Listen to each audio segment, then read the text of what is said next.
நீங்கள் தவறவிட்ட எபிசோடுகளை இப்பொழுதே காணுங்கள். உங்கள் தந்திவன் யூடியூப் சேனல் மற்றும் தந்திவன் ஆப்பில் முற்றிலும் இலவசமாக.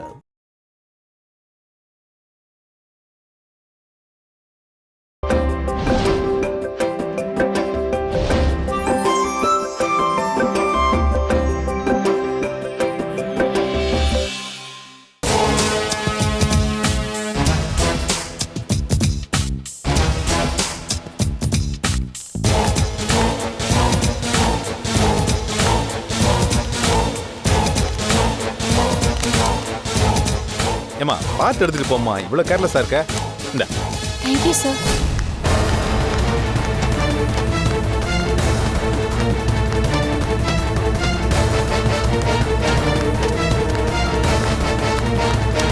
ஐயோ பணத்தை எடுத்துட்டு ஓடுறாளே.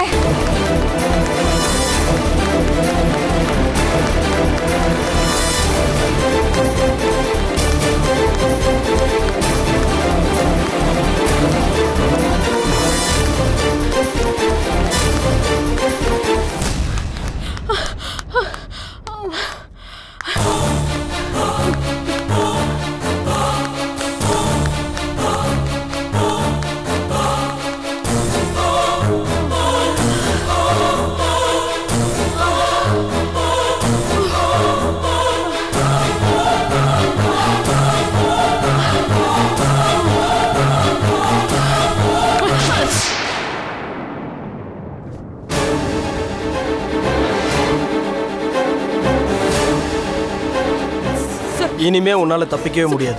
நான் தான் அசிஸ்டன்ட் கமிஷனர் சண்முகம். சார் நான் தெரியாம பண்ணிட்டேன் சார். சாரி சார், என்ன விட்டு. தெரியாமலாம் ஒன்றும் பண்ணல, தெரிஞ்சேதான் பண்ணேன். உன் மேல 18 கேஸ் பெண்டிங் இருக்கு. இந்த ஊரை ஒரு தடவை நல்லா பார்த்துக்க. ஏன்னா குறைஞ்சது 10 வருஷம் ஆகும் நீ வெளியே வரதுக்கு. Sir sir please sir, please என்னை விட்டுருங்க சார். நான் உங்களுக்கு கெஞ்சி கேட்டுக்கிறேன் சார். ப்ளீஸ் சார் என்னை விட்டுருங்க சார். சார் என் பேர் நர்மதா. நர்மதாவா? உன் பேர் அது இல்லைங்கிறது எனக்கு நல்லா தெரியும். Sir sir please sir. Sir நான் அனாதாசிரமத்தில் இருக்கேன் சார். அங்கே என் குழந்தையும் இருக்கு. அது காலையிலேருந்து உடம்பு சரியில்லை சார். அவளை போய் நான் கொஞ்சம் பார்க்கணும் சார். நான் அவளை தனியாக விட்டுட்டு இருக்க முடியாது சார். சார் ப்ளீஸ் சார் என்னை மன்னிச்சு விட்டுருங்க சார். ப்ளீஸ் சார், நான் இனிமேல் சத்தியமா திருட மாட்டேன் சார். ப்ளீஸ் சார் என்னை விட்டுருங்க சார். ப்ளீஸ். நீ இன்னும் ட்ராமா பண்ணிட்டு தான் இருப்ப. வா. ஐயோ சார் ப்ளீஸ் சார் என்னை விட்டுருங்க சார். நான் செய்ய மாட்டேன் சார். ப்ளீஸ் சார் விட்டுருங்க ப்ளீஸ் சார். எல்லாரும் பார்க்குறாங்க சார். என் குழந்தைக்காவது என்னை விட்டுருங்க சார். ப்ளீஸ் சார் விட்டுருங்க sir. Sir sir sir please sir. Sir sir sir sir sir sir sir sorry sir. Sorry sir. Sir sir sir sir sir என்னை விட்டுருங்க sir. இனிமேல் நான் தப்பு பண்ண மாட்டேன் சார். சத்தியமா தப்பு பண்ண மாட்டேன் சார். விட்டுருங்க sir. Sir sir please sir, please என்னை விட்டுருங்க சார்.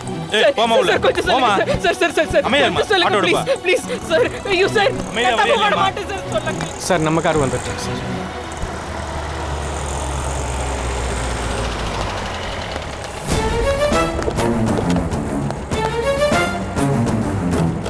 பாஷா சார், அவ குழந்தைக்கு ஏதோ உடம்பு சரியில்லைன்னு சொல்லிட்டு இருந்தா. சரிங்க சார். எஃப்ஐஆர் ஃபைல் பண்ண வேண்டாம். Okay sir. நான் சொன்னதுக்கு அப்புறம் ஃபைல் பண்ணுங்க. சரிங்க சார்.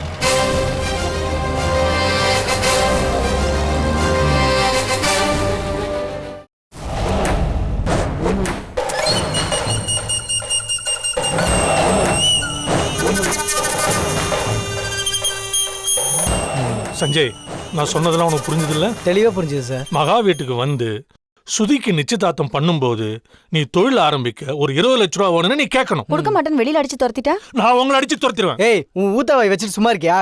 கொஞ்சம் மரியாதையா பேசு சஞ்சய். 5000 ரூபாய்க்கு அம்மாவை நடிக்க வந்த உனக்கு எதுக்கு மரியாதை? 5000மா? ஏண்டி என்கிட்ட வந்து 3000ம்னு சொன்ன? இத பாரு சார், இந்த பையன் சம்பள மேட்டர்லாம் வெளியில வந்து லீக் அவுட் பண்றான் சார். சார், அம்மாவை நடிக்கிற இவளுக்கு 5000னா அப்பாவை நடிக்கிற எனக்கு மட்டும் நீங்க ஏன் சார் 4000 ரூபாய் கொடுக்குறீங்க? சார் எப்பவுமே லேடி ஆர்டிஸ்டுக்கு சம்பளம் அதிகம் தான் சார். கமனரு எனக்கும் ஏத்தி கொடுங்க சார். ஏய், உங்க எல்லாரையும் மேலே ஏத்துருவேன். இடியட்ஸ். ஒரு நல்ல காரியம் கை கூடும்போது நீங்களே என்ன போட்டு கொடுத்துருங்க போல இருக்க. இப்பதான் நான் ஜெயில இருந்து வந்திருக்கேன். எவ்வளவு பெரிய ரிஸ்க் எடுத்துட்டு இருக்கேன்னு தெரியுமா? என்ன மறுபடியும் என்ன உள்ள தள்ளியில் அடம் கட்டாம இருக்க மாட்டீங்க போல இருக்குதா? சார் அப்படிலாம் எதுவும் இல்லை சார்.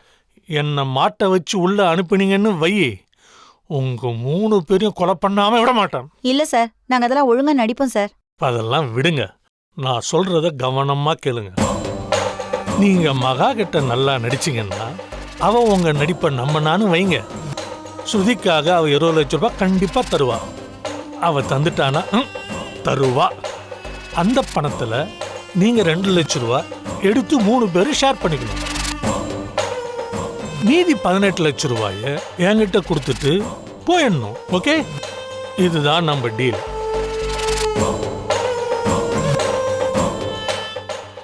சஞ்சய் சார், பணத்தை வாங்கின உடனே நீ ஊரை விட்டு ஓடிடணும்.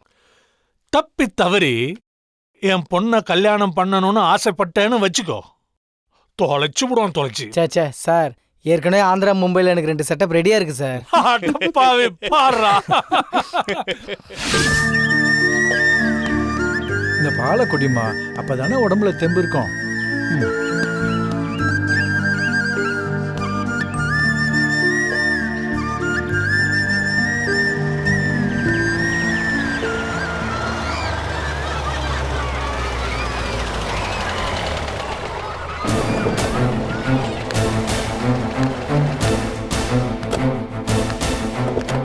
வா.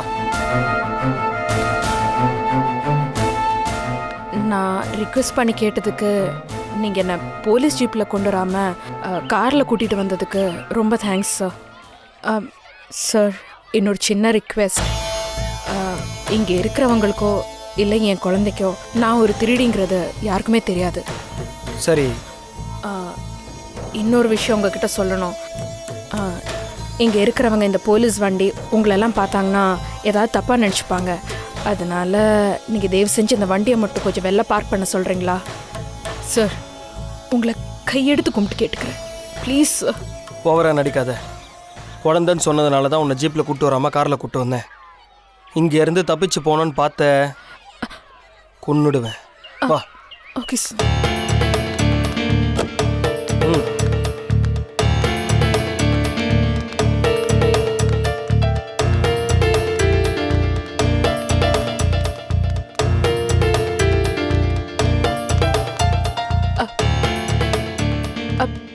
சார், அவ அங்கே வாங்க.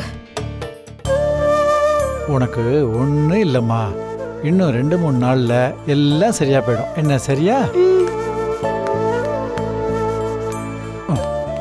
இன்னும் கொஞ்சம் தான் இருக்கு, குடிச்சிருமா. உனக்கு உடம்பு சரியானதும் நீயும் மற்ற குழந்தைங்க மாதிரி விளையாடலாம். சரியா? குட்டி எப்படி இருக்க செல்லம்? நல்லா இருக்கேம்மா. செல்லக்குட்டியோட ஜுரம்லாம் சரியாயிடுச்சா? தாத்தா மாத்திரைலாம் கொடுத்தாங்க. சரி சரி. இவ தான் என் பொண்ணு Abhinaya. She 6 years old. Gayathri, என்ன வேலைக்கு போகலையா? ஆமா, இந்த சார் யாரு? அங்கிள், இவர் என்னோட மாமா. குழந்தை பார்க்க வந்திருக்காரு. போலீஸ் கார்லாம் நிக்குதுங்க. அது வந்து இவர் போலீஸ் டிபார்ட்மெண்ட்ல தான் வேலை பார்க்கறாரா, அதனால அப்படியே டியூட்டி டைம்ல அந்த வண்டியில வந்துட்டாரு. அபிநயா குட்டி, உடம்பு பார்த்துக்கணும் என்ன? அங்கிள், குட்டிக்கு உடம்பு சரியில்லை, அதனால நீங்க ரூம் கூட்டிட்டு போயிடுங்க. நான் இவர் கூட கொஞ்சம் பேசிட்டு வந்துடுறேன். சரிம்மா, போய் ரெஸ்ட் எடுத்துக்கணும்னா. பாய்மா. ராஜு ஐயா, குழந்தைங்களெல்லாம் கூட்டிட்டு வந்துருப்பா. சரிங்க ஐயா. ஏய், வாங்க வாங்க வாங்கடா குட்டிங்களா, வாங்க வாங்க போலாம். வா வா வா வா வா. டேய், போதும் வா போலாம்.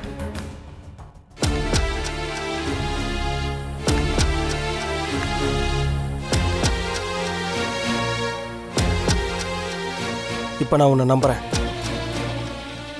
குழந்தைக்கு உடம்பு சரியில்லைன்னு சொன்னல, அதை செக் பண்ணுறதுக்கு தான் நானே வந்தேன். அப்போது உன் ஒரிஜினல் பேர் காயத்ரி அதானே? ஆமாம் சார். சார், அது ஏன் உனக்கு வேறு ரிலேஷன்ஷிப்பே கிடைக்கல அவர்கிட்ட சொல்கிறதுக்கு? அண்ணன், தம்பி, சித்தப்பா, பெரியப்பான்னு வேறு ஏதாவது சொல்ல வேண்டியதானே?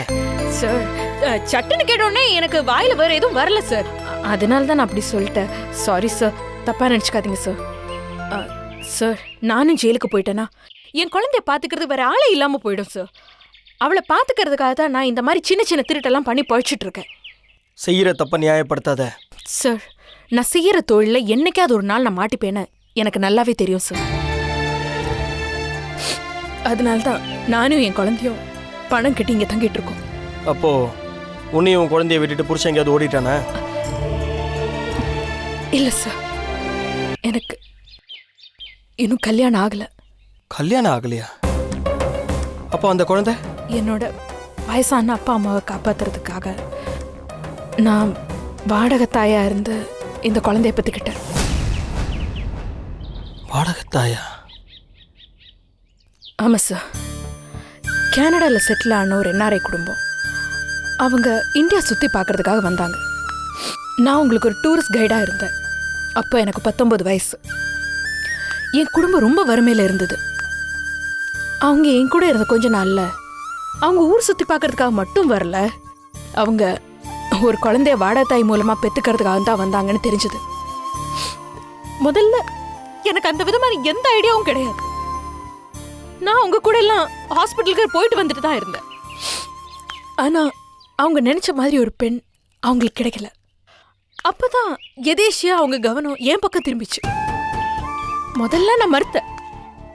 அப்புறம் அவங்க 2 லட்சம் ரூபா தரேன்னு சொன்னாங்க.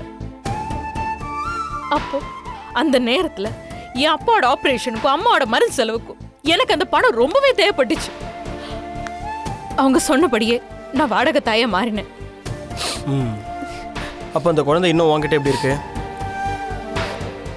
நான் அந்த குழந்தைய சுமந்து 8 மாசமா இருக்கும்போது அந்த தம்பதிகளுக்குள்ள ஏதோ ஒரு பெரிய கருத்து வேறுபாடு வந்து அவங்க 2 பேருமே பிரிஞ்சுட்டாங்க சார்.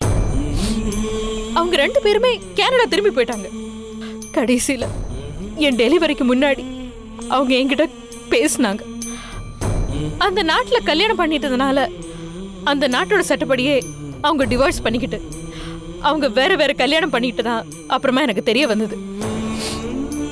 இந்த குழந்தை அவங்க கூட இருந்தா அவங்க 2 பேருக்குள்ளே பிரச்சனை வரும் அப்படிங்கறதுனால அவங்க 2 பேருமே இந்த குழந்தை வேணான்னு சொல்லிட்டாங்க. எனக்கு அந்த சமயத்துல எனக்கு என்ன பண்றதுன்னே தெரியல. என் வாழ்க்கை தடம் புரண்டு போச்சு. அந்த டைம்ல எனக்கு 19 வயசு, கல்யாணம் ஆகல. சரி, ரகசியமா வாடகை தாயா இருந்து சம்பாதிக்கலான்னு நினைச்சேன். என் கஷ்டகாலம் ஊருக்கே தெரிஞ்சிச்சு. என்னோட எதிர்காலமே கேள்விக்குறி ஆயிடுச்சு. அந்த என்ஆர்ஐ தம்பதிங்க பணமும் அனுப்பல. என்னோட அப்பா அம்மா மருத்துவ உதவி இல்லாமலும் எனக்கு இப்படி ஒரு சம்பவம் நடந்துருச்சேன்னு நினைச்சு அவங்க அந்த அதிர்ச்சியில இறந்துட்டாங்க. என் கையில அந்த குழந்தையோட நின்ன அனாதரவா தெருவில் நின்ன அந்த சமயத்துல அந்த குழந்தை என்னால குப்பத்தொட்டில அப்படியே வீசிட்டு போயிருக்க முடியும். இல்ல இந்த மாதிரி ஏதோ ஒரு அனாதாசிரமத்துல என்னால போட்டுட்டு போயிருக்க முடியும். ஆனா என் மனசாட்சி அதுக்கு இடம் கொடுக்கல சார். அந்த சின்ன குழந்தைய நான் எப்படி சார் விட முடியும்? அவ ஏன் குழந்தை சார், நான் பெத்த ஏன் குழந்தை. அந்த குழந்தைய காப்பாத்துறதுக்கு இப்ப எனக்கு வழி தெரியல. ஒரு சின்ன திருட்டு அது செஞ்சுதான் முதல்ல நான் ஜெயிலுக்கு போனேன். ஜெயிலு தெரிந்த இடம் நினைச்சுதான் நீங்க எல்லாம் எங்களை ஜெயிலுக்கு அனுப்புறீங்க. ஆனா அது பல பெரிய திருட்ட கத்து கொடுக்கிற ஒரு பள்ளிக்கூடமா இருக்குன்னு உங்களுக்கு தெரியல சார். கெட்டவங்க போய் நல்லவங்களா மாறுதும், நல்லவங்க போய் கெட்டவங்களா மாறுதும் அந்த ஜெயில தான். அந்த இடத்துல நான் சந்திச்ச சில கூட்டாளிங்க நான் மாட்டிக்காம எப்படி திருடுறதுன்னு எனக்கு கத்து கொடுத்தாங்க. அது வச்சுதான் நான் இவ்வளவு நாள் காலத்தை ஓட்டிட்டு இருந்தேன். என் துரதிர்ஷ்டம், இன்னைக்கு நான் மாட்டிக்கிட்டேன். உன் குழந்தை பற்றி இந்த வாடகை தாய் விஷயத்தை பற்றியும் சொன்னியே, இதெல்லாம் நிஜம் தானே? அதுக்கு உங்ககிட்ட ஏதாவது ஆதாரம் இருக்கா? எம்கே ஹாஸ்பிட்டல்ல அதுக்கான எக்ரிமெண்ட்ஸ், டாக்குமெண்ட்ஸ் எல்லாமே இருக்கு. சைதாபேட் கோர்ட்ல அந்த என்ஆர்ஐ பார்ட்டிங்க மேல நான் போட கேஸ் ஒன்று பெண்டிங்ல இருக்கு சார். தேதி, வருஷம், கேஸ் நம்பர் எல்லா டீடைல்ஸும் நான் உங்களுக்கு தரேன். நீங்க தாராளமா கிராஸ் செக் பண்ணிக்கலாம் சார். ஒன்று நான் நம்புறேன். Thank you sir. சார், ஆனால் என்னோட லைஃப்பில் நான் இந்நாள் வரைக்கும் நான் இந்த உண்மையை யார்கிட்டயும் சொன்னதில்லை சார். இந்த ஆசிரம நிர்வாகிங்க கிட்ட கூட நான் இந்த உண்மையை சொன்னதே இல்லை சார். அவங்க எல்லாம் என்ன கவர்மெண்ட் ஆஃபீஸ்ல வேலை செஞ்சுட்டு இருக்கிறதா நினைச்சிட்டு இருக்காங்க. ஆனா என்னமோ தெரியல சார், உங்ககிட்ட உண்மையை சொல்லணும்னு எனக்கு தோணிச்சு. அதான் நான் சொல்லிட்டேன்.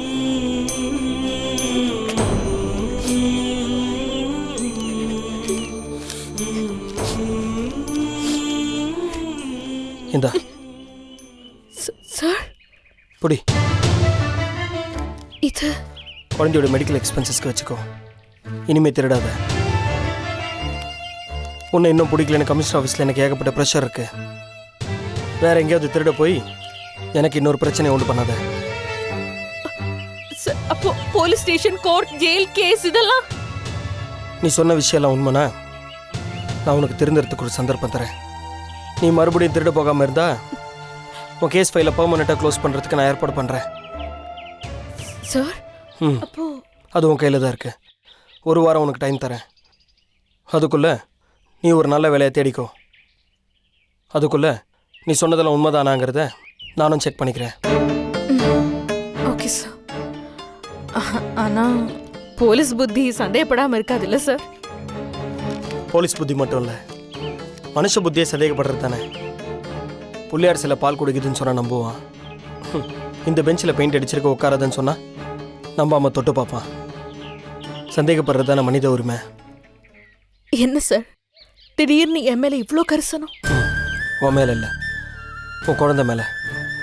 வேருக்கு வெந்நீர் ஊற்றுறோம், ஆனால் அதனால் செடியை செத்து போகுது. நான் உன்னை கைது பண்ணுறதுனால அந்த குழந்தையோட வருங்காலம் தான் வாடிப்போம். அதனால தான் நான் உன்னை விடுறேன். நாம் மறுபடியும் சந்திப்போம். அப்போ நீ புது காயத்ரியாக இருக்கணும். நான் வரேன். Thank you sir.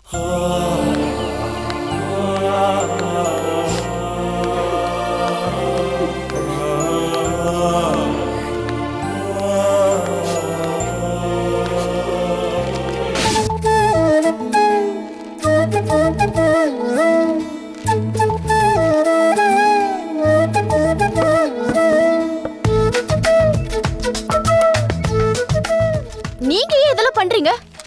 இதெல்லாம் மாமா பாத்துக்குவாரு. அவரு சொந்த பொண்ணோட கல்யாணம். வர சம்மந்த வீட்டுக்காரங்க பொண்ணு வீடு எப்படி இருக்குன்னு பாப்பாங்க. வீடு சுத்தமா வச்சுக்கணுங்கிற அக்கறை அவருக்கு இருக்காதா என்ன? என்ன மாமா? ஆமாம்மா, நான் எல்லாம் அரேஞ்ச் பண்ணிக்கிறேம்மா. ஆ, நீங்க அங்க வாசல்ல போய் நில்லுங்க. ஸ்ருதிய பார்க்க வர மாப்பிள்ள எந்த டைமுக்கு வேணாலும் வரலாம். சரி. மகா, ஒரு நிமிஷம். நீங்க போங்க சார், உங்க வேலையை பாருங்க. சரிங்க. இங்க பாருங்க, நீங்க இனிமே என்கிட்ட எது பேசினாலும் அவர் என் கூட தான் இருப்பாரு. சொல்லுங்க. அது நேத்து மாப்பிள்ளை வீட்டு போய் பார்த்து பேசினம்மா. அவங்க சுதி கல்யாணத்தை பத்தி என்கிட்ட ஒரு டிமாண்ட் வச்சாங்கம்மா.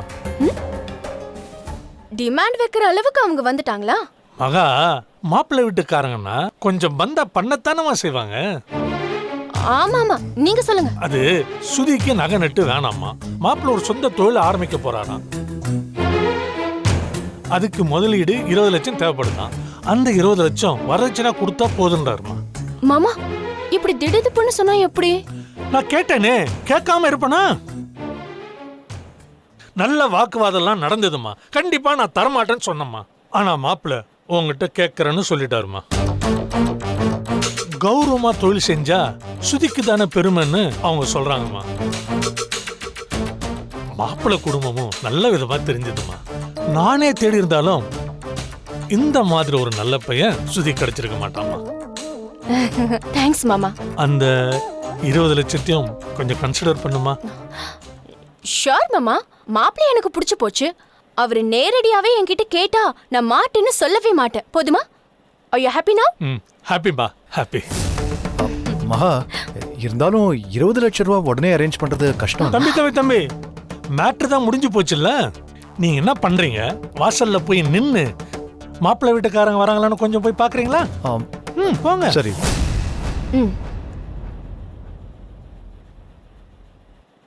மகா, கன்சிடர் பண்ணதுக்கு ரொம்ப தேங்க்ஸ்மா.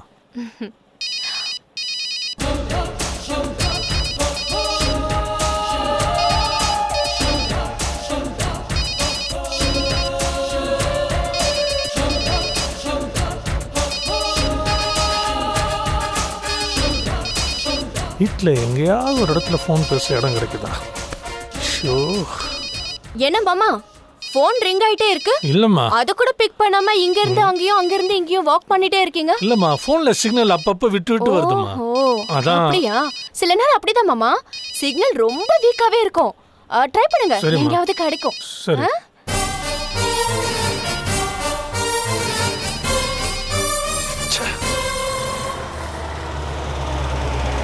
மகா, மாப்பிள்ளை வீட்டுக்காரங்க வந்துட்டாங்க. வாங்க வாங்க வாங்க வாங்க.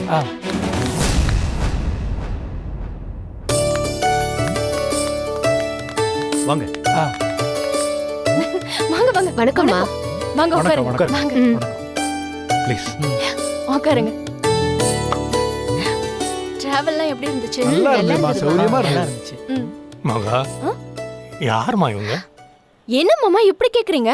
இவர்தான் மாப்பிள்ள, பேரு விக்ரம். இவங்க அவரோட அப்பா அம்மா. அப்ப நான் நேத்து பார்த்த மாப்பிள்ள சஞ்சய். அவனை எனக்கு பிடிக்கல, மாத்திட்டேன். இவர்தான் வணக்கங்க, ஸ்ருதியோட அப்பா. வணக்கம். வணக்கம். ஸ்ருதி,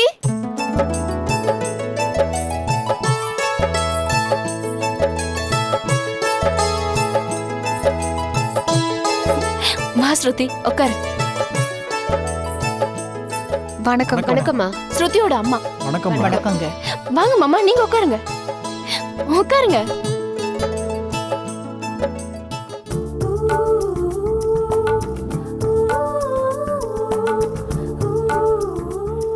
மகா, ஒரு நிமிஷம் அப்படி வாயே. அத்தை, இங்கே பேசலாமே. ஸ்ருதி உங்ககிட்ட போட்டோவை காட்டி இதுதான் மாப்பிள்ளைன்னு சொல்லியிருப்பா. அது இவர் இல்லையேன்னு கேட்க போறீங்க, அதானே? ஆமாம்மா. அந்த மாப்பிள்ளை ஃப்ராடுன்னு தெரிஞ்சிருச்சு அத்தை. இவர் அவனை விட 100% ஜென்யூன் அண்ட் எலிஜிபிள். இல்லம்மா, அந்த மாப்பிள்ளைய பார்த்தா அப்படி தெரியலையேம்மா. நான் விசாரிச்ச வரைக்கும் மாமா, எல்லாரையும் கவனிச்சு அனுப்பிட்டு அதெல்லாம் அப்புறமா பேசலாமே. விக்ரம், ஸ்ருதியை பிடிச்சிருக்கா? பிடிச்சிருக்குங்க.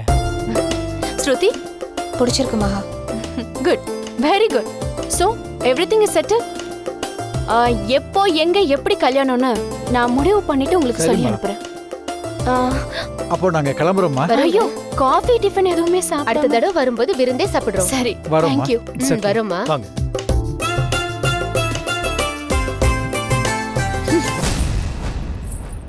மாமா, நீங்க ஏதோ சொல்லிட்டு இருந்தீங்களே, ப்ளீஸ் கண்டினியூ. நான் தெரியாம தான் கேட்கறேன். இங்க என்னதாம்மா நடக்குது? இது என் பொண்ணு வாழ்க்கை. உன் வாழ்க்கையை பத்தி முடிவு பண்ணதான் எனக்கு உரிமை இல்லை. சுதி என் மக, அவ வாழ்க்கையை பத்தி நாங்க தாம்மா முடிவு பண்ணணும். நேத்து என்கிட்ட ஒரு மாப்பிள்ளைய காட்டுற, இன்னைக்கு திடீர்னு ஒரு மாப்பிள்ளைய கொண்டு வந்து நிறுத்துற. இதுக்கு என்னம்மா அர்த்தம்? மாமா, வேற மாப்பிள்ளை மாத்தினது வேணா உங்களுக்கு ஷாக்கிங்கா இருக்கலாம். ஆனா ஸ்ருதிக்கு இல்ல. அவகிட்ட நேத்து ராத்திரியே எல்லா விஷயத்தையும் சொல்லியாச்சு. எந்த விஷயம்? உங்க மாப்பிள்ளை அந்த சஞ்சய் ஒரு ஃப்ராடு. நீங்க அவன்கிட்ட ஒரு தொழில் தொடங்குறதுக்கு 20 லட்சம் கேட்க சொன்னதும் அவனுக்கு 2 லட்சம் தந்துட்டு நீங்க அதுல 18 லட்சத்தை சுருட்ட போட்ட திட்டம். அவனோட டுபாக்கூர் அப்பா அம்மா இந்த எல்லா விஷயமும் தான். ஜெயிலுக்கு போய் உங்களுக்கு புத்தி வரல அத்தை? என்னம்மா சொல்ற? சத்தியமா எனக்கு இதுல எந்த சம்பந்தமும் இல்லம்மா. என்ன அவ்வளவு பெரிய முட்டாள்னு நினைச்சிட்டீங்களா மாமா? அவன் ஃப்ராடு அப்படின்னு எனக்கு. உங்களை ஜெயில சந்திச்சுட்டு வந்த அன்னைக்கே ஸ்ருதி என்கிட்ட எல்லா உண்மையும் சொல்லிட்டான். சாரிப்பா, என்ன பகடக்காயா வச்சு நீங்க மகாவை ஏமாத்துறதுக்கு நான் எந்த காலத்துலயும் உங்களுக்கு உடந்தையா இருக்க மாட்டேன். அதை நான் அன்னைக்கே உங்ககிட்ட சொல்லிட்டேன். இருந்தாலும் நான் ஸ்ருதியையும் நம்பாம சுப்பிரமணி மூலமா அவரோட தம்பி அசிஸ்டன்ட் கமிஷனர் வர வச்சு நான் பேசினேன். வாங்க வாங்க சார், வாங்க உட்காருங்க. உட்காருங்க. நியாயமா நான் உங்க ஆபீஸ்க்கு வந்திருக்கணும். ஆனா உங்க அண்ணனோட ஆபீஸை நீங்க பார்க்கணும்னு தான் ஒரு மாறுதலுக்காக உங்களை இங்க வர சொன்னேன். பரவாயில்ல, சொல்லுங்க. உங்களுக்கு என் ஹெல்ப் தேவைப்படுதுன்னு அண்ணன் சொன்னாரு, அதான் வந்தேன். சின்ன விஷயம்தான், கொஞ்சம் பர்சனல். என் தங்க ஸ்ருதிக்கு மாப்பிள்ள பார்த்துருக்கேன். தங்கனா? என் மாமாவோட பொண்ணு. ஓ, யூ மீன் ராஜசேகரோடைய பொண்ணு, அரவிந்தோட தங்கச்சி இல்லையா? இதுதான் அந்த பையனோட போட்டோ. இது அவங்க அப்பா அம்மா. ஓகே, என்ன ப்ராப்ளம்? இந்த போட்டோல இருக்கிறவன் ஏதோ தப்பு பண்ணிட்டு ஜெயில இருக்கான். அங்க மாமா கூட பழக்கம் ஏற்பட்டிருக்கு. அவனை பயன்படுத்தி மாமாவும் அத்தையும் என்கிட்ட பணம் பறிக்க திட்டம் போட்டிருக்கிறதா தெரிய வந்திருக்கு. ஏற்கனவே ஃபோர்ஜரி கேஸில் தான் உள்ளே இருக்காரு. அங்கே போய் அவர் சும்மா இல்லையா? என்ன பண்றது சார்? திருந்தறதுக்காக தான் ஜெயிலுக்கு போவாங்கன்னு சொல்லுவாங்க. ஆனா சில பேர் அதை வேற விதமா பயன்படுத்திக்கிறாங்க. அது மட்டும் இல்ல, நான் வாங்கிட்டு வந்த வாரம் அப்படி. உங்கள் மாமா தான் இதெல்லாம் பிளான் பண்ணுறாருங்கிறது உங்களுக்கு எப்படி தெரியும்? அப்பாவை பார்க்க ஸ்ருதி ஜெயிலுக்கு போயிருக்கா. அங்க இந்த மாப்பிளைய அவரை இன்ட்ரடியூஸ் பண்ணிருக்காரு. கல்யாண டிராமா பண்ணி என்கிட்ட பணம் பறிக்க போற திட்டத்தை அவரே இவகிட்ட சொல்லிருக்காருன்னா பாருங்க. பொண்ணுக்கு நல்ல வாழ்க்கை அமையணும்னு அப்பா கவலைப்படவே இல்லை. ரொம்ப நல்ல அப்பா. மகாவை பழி வாங்கணுன்ற ஒரே எண்ணத்துக்காக தான் அவர் இதெல்லாம் செஞ்சுட்டு இருக்காரு. சார், நீங்க தயவு செஞ்சு இந்த குடும்பத்தை பத்தின டீட்டெயில்ஸை விசாரிக்க சொல்லி இவங்க உண்மையிலேயே ஃப்ராடா இல்லையான்னு எனக்கு சொல்லுங்க. இதுக்கு மட்டும் நீங்க ஹெல்ப் பண்ணணும். அது ஒரு மேட்டரே இல்லை. அப்புறம் இன்னொரு விஷயம், இப்போ இந்த பையனை தான் ஸ்ருதிக்கு பார்த்துருக்கேன். இவங்க குடும்பத்தை பத்தியும் விசாரிச்சு நீங்க தான் எனக்கு சொல்லணும். ஸ்ருதியோட வாழ்க்கை இப்போ உங்க கையில தான் இருக்கு. என்னால வேற யாரையும் நம்ப முடியல. அதனால தான் உங்களை டிஸ்டர்ப் பண்றேன். பரவாயில்ல, இருக்கட்டும். நானா போய் விசாரிக்க போறேன். இதுக்காக ஒரு டீம் ரெடி பண்ணி இன்னும் 24 ஹவர்ஸ்ல உங்களுக்கு ஜென்யூன் ரிப்போர்ட் கொடுக்க சொல்றேன். அப்புறம் இந்த ஃப்ராடுங்களை அரெஸ்ட் பண்ணிடலாமா? வேண்டாம் வேண்டாம். என் மாமா அத்தைய நான் ஜெயில இருந்து ரிலீஸ் பண்ண போறேன். கேஸை வாபஸ் வாங்க போறேன். அவங்க எப்படி நடந்துக்க போறாங்கன்னு எனக்கு தெரியணும். நீங்க இப்ப இவங்களை அரெஸ்ட் பண்ணிட்டீங்கன்னு வைங்க, அவங்க உஷாராயிடுவாங்கல்ல. ஓகே, இவங்களை வாட்ச் பண்ண சொல்றேன். எல்லா டீட்டெயில்ஸும் கலெக்ட் பண்ணி தரேன். நீங்க கவலைப்படாதீங்க. Okay, thanks a lot sir. It's okay, நான் கிளம்புறேன். வாங்க. ஓகே, அம்ஸ்டாங்கம்மா.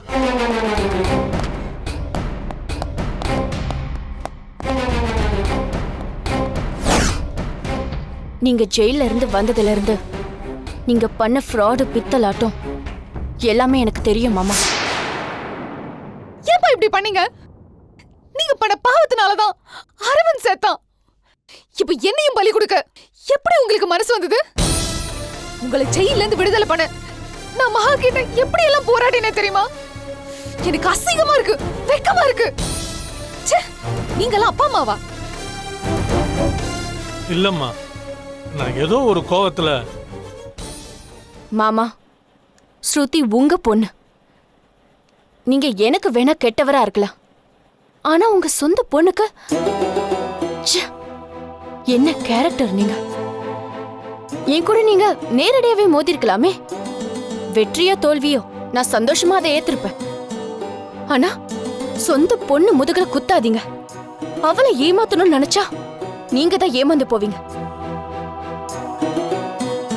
மகா, என்ன மன்னிச்சிடுமா.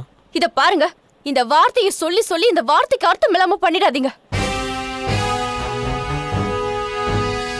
மகா சொல்றது உண்மைதான். ஏங்க உங்க புத்தி இப்படி எல்லாம் போகுது? நம்ம பொண்ணு வாழ்க்கைய நீங்களே நாசம் பண்ண துணிஞ்சிட்டீங்களே. மகா, அவரை மன்னிச்சிருமா.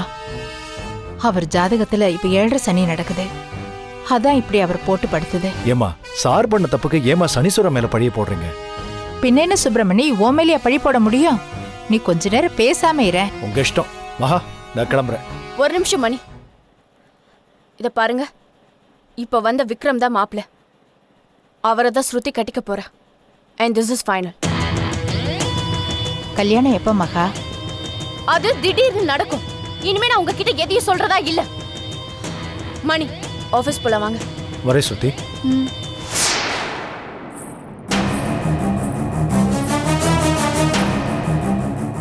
எனக்கு அம்மா தான் இல்லன்னு நினைச்சேன். அப்பா நீங்க இருந்தும் இனிமே எனக்கு அப்பாவே இல்ல.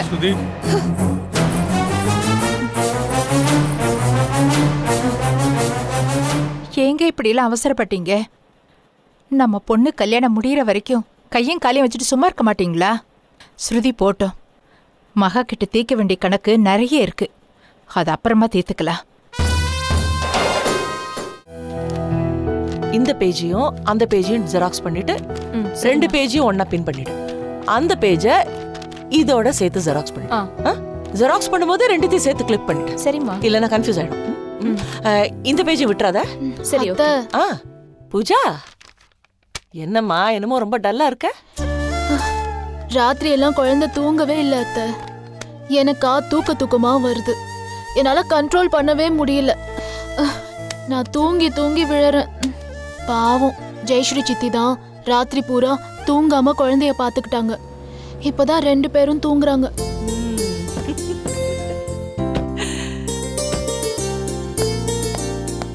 ஹாய். வாங்க மாமா. வா ஜோலி.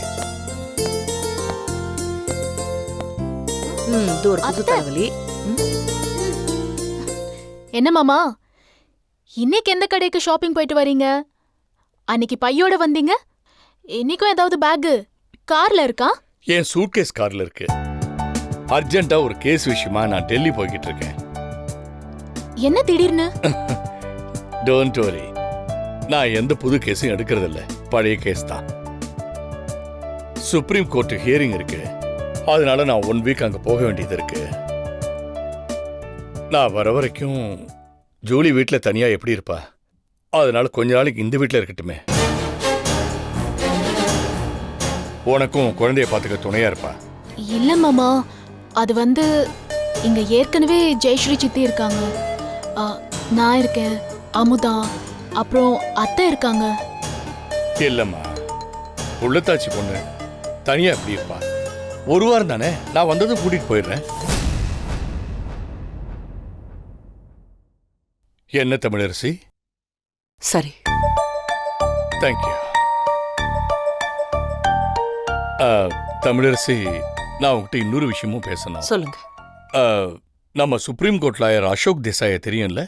ஆமா, பெரிய கிரிமினல் லாயர் ஆச்சே. ஆமா, அவருக்கு ஒரு கேஸ் விஷயமா தமிழ் தெரிஞ்ச ஒரு ஜூனியர் லாயர் தேவைப்படுது.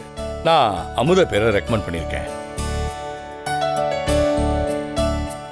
உனக்கு தான் நல்லா தெரியுமே, Ashok Desai is one of the leading criminal lawyers in the country. அவர்கிட்ட ஜூனியரா வேலை பார்க்கறதுக்கு ரொம்ப அதிர்ஷ்டம் இருக்கணும். வாஸ்தவம் தான். அமுதாவுக்கு அப்படி ஒரு வாய்ப்பு கிடைக்கும் போது அதை அவ பயன்படுத்திக்கிட்டா அவ எதிர்காலம் ரொம்ப பிரைட்டா இருக்கும். அவ எங்கேயோ போயிடுவா. நீ என்ன சொல்ற? நான் என்ன சொல்றது, இப்படி ஒரு வாய்ப்பு கிடைச்சதுக்கு அவ தான் கொடுத்து வச்சிருக்கணும். You are right. நீ என்னம்மா சொல்ற? இதை பாருமா, பழசெல்லாம் ஞாபகம் வச்சுக்கிட்டு இந்த மோகித் சர்மாவை நீ வெறுக்காத. நான் உனக்கு பெரிய துரோகம் செய்ய இருந்தேன், ஆனா நான் செஞ்ச பாவத்துக்கெல்லாம் ஒன்னொன்னா என்னால் முடிஞ்ச அளவுக்கு பரிகாரம் செஞ்சுக்கிட்டு இருக்கேன். அதுல ஒண்ணுதான் உன் வாழ்க்கையில ஒரு நல்ல எதிர்காலத்தை உருவாக்குறது. நீ தேசாய் சார்ட்ட கொஞ்ச நாளைக்கு வேலை பார்த்துட்டா கூடி சீக்கிரத்திலேயே நீ தமிழரசி மாதிரி ஒரு பெரிய வக்கீலா வருவ. என்ன இத பாரமுதா, வெற்றிங்கிறது வெடிமருந்து மாதிரி, அது தானா பத்திக்காது, நாம தான் பத்த வைக்கணும். உனக்குள்ள அந்த தீப்பொறி இருக்கிற வரைக்கும் உன் வாழ்க்கை நல்லா இருக்கும், நீயும் ஜெயிக்க முடியும். சரின்னு சொல்லுமா.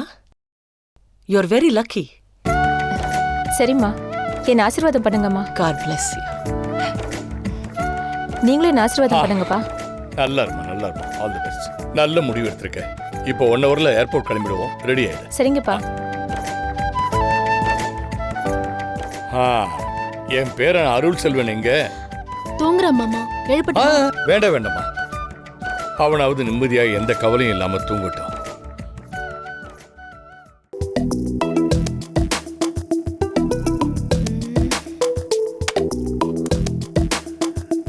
ஹலோ மணி, அந்த ஸ்டெனோ காயத்ரி கொஞ்சம் அனுப்புங்க.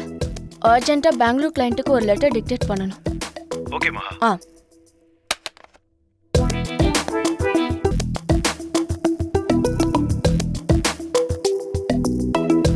காயத்ரி, நான் சொல்ற லெட்டர். நீங்களா? காயத்ரி இன்னைக்கு லீவ்ல இருக்காங்க. ஏதோ கம்பெனி லெட்டரை அர்ஜென்ட்டா அனுப்பணும்னு சொன்னீங்கல்ல, அதான் நான் வந்தேன். சொல்லுங்க. சரி, நான் அப்படியே டிக்டேட் பண்றத நீங்க அப்படியே எழுதிடுங்க. அன்புள்ள மகாலட்சுமிக்கு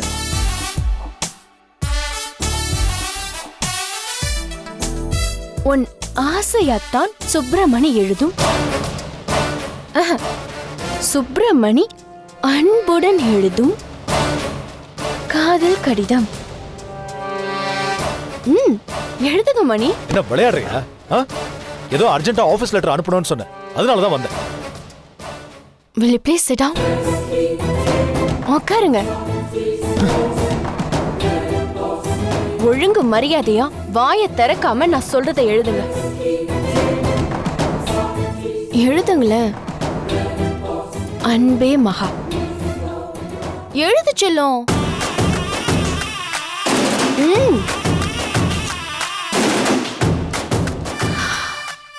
கண்மணி, அன்போடு காதலன், நான் எழுதும் கடிதம்.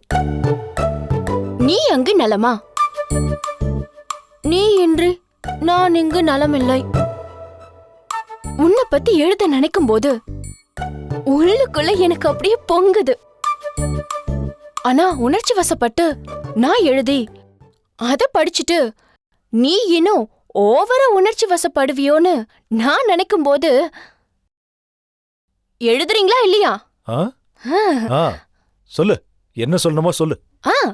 எங்க விட்ட? எங்க விட்ட? அதான் விட மாட்டேங்கிறீங்க. மகா, நான் எப்பவுமே உன் நினைப்பாவே இருக்கு. ஆபீஸ் ஃபைல பார்த்தா உன் நினைப்பு, ரோஜா பூவை பார்த்தா உன் நினைப்பு, ராத்திரியில நட்சத்திரத்தை பார்த்தா உன் நினைப்பு, கனவுல கூட உன் நினைப்பு தான். உன்னை நினைச்சு பார்க்க எனக்கு இந்த 24 மணி நேரம் பத்தல மகா. இந்த ஜென்மம் மட்டும் இல்ல, இன்னும் 7 ஜென்மமும் நீயும் நானும் இணை பிரியாத காதலர்களா இருக்கணும். இப்படிக்கு உன் உயிர் சுப்பிரமணி. மணி, லவ் லெட்டர் எழுதுறதும் அனுப்புறதும் அத வாங்கி படிக்கிறதும் எவ்வளவு த்ரில்லான விஷயம் தெரியுமா? இப்பெல்லாம் SMS அனுப்புறாங்க, ஆனா சப்புன்னு இருக்கு. நீங்க எனக்கு ஒரு லவ் லெட்டர் எழுதி அனுப்புனா எவ்வளவு நல்லா இருக்கும். ஆனா அதை பத்தி நீங்க யோசிக்க கூட மாட்டீங்க, எனக்கு தெரியும். அதான் இந்த அதிர்ஷ்டக்கட்ட மகா நீங்களே எழுதுற மாதிரி ஒரு லவ் லெட்டரை கற்பனை பண்ணி தனக்கு தானே எழுதிக்கிறா. இந்த லவ் லெட்டர் அட்லீஸ்ட் உங்க வார்த்தைகள்ல இல்லைனாலும் உங்க கையெழுத்துல இருக்கும்ல, அத வச்சு இந்த பரிதாபத்துக்குரிய மகா நீங்களே இந்த லெட்டரை எழுதுனதா நினைச்சு தினமும் இத படிச்சு சந்தோஷப்பட போறா.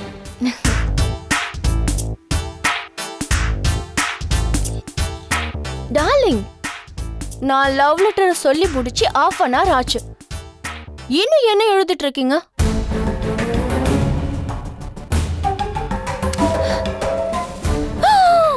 ஹலோ மேடம், அதை கொஞ்சம் கொடுக்குறீங்களா?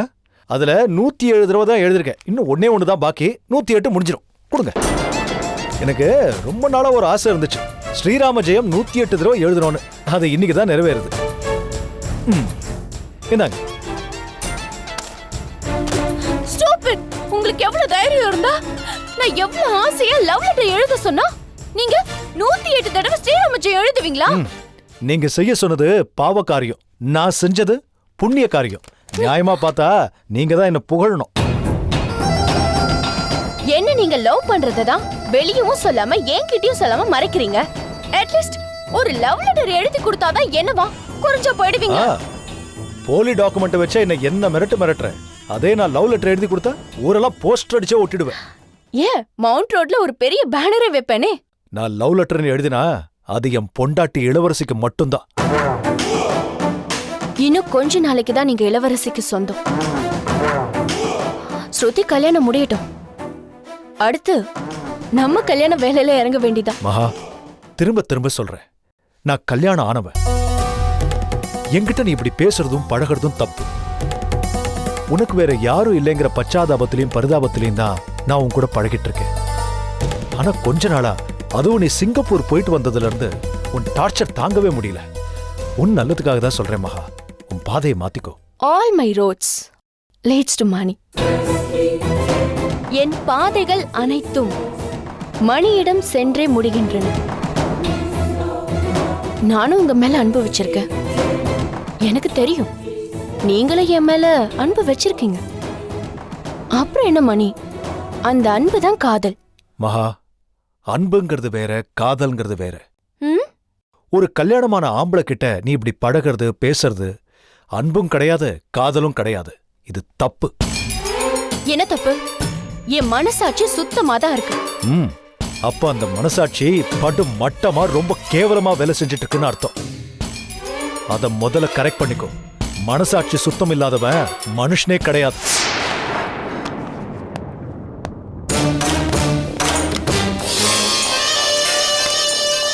நீங்க இல்ல இல்லன்னு சொல்லும் போதுதான் ஆமா ஆமான்னு தோணுது மணி. நீங்க வேண்டாம் வேண்டான்னு தள்ளி போகும்போதுதான் வேணும் வேணுங்கிற வெறி வருது.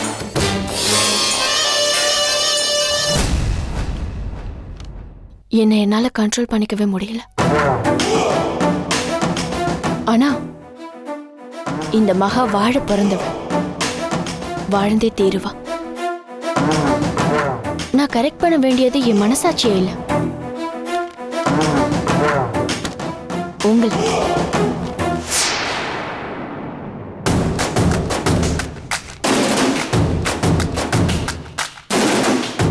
அன்புள்ள மகாலட்சுமிக்கு. ஆக்சுவலி சிறு துரும்ப எனக்கு உதவும். சுப்பிரமணி கையெழுத்துல இருக்கிற இந்த லெட்டர் நேரம் வரும்போது உதவும்.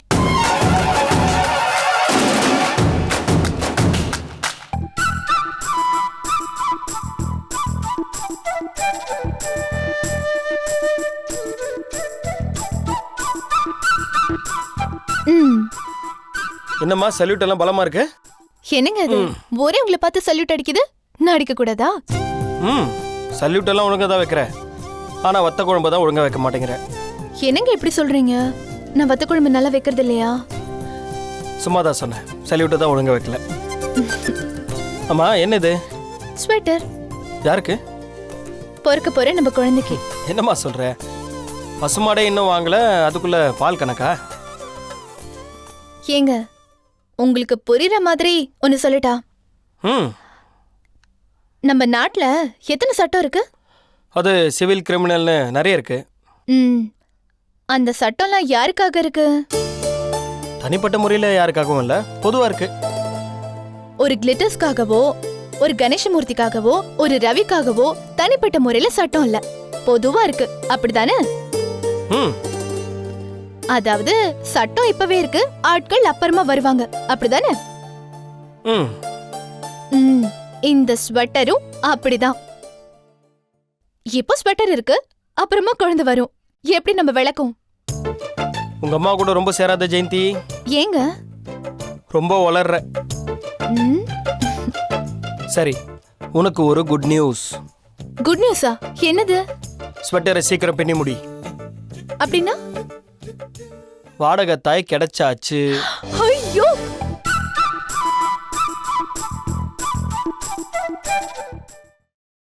Catch us on TV, Thandivan app, thandivan.com and YouTube.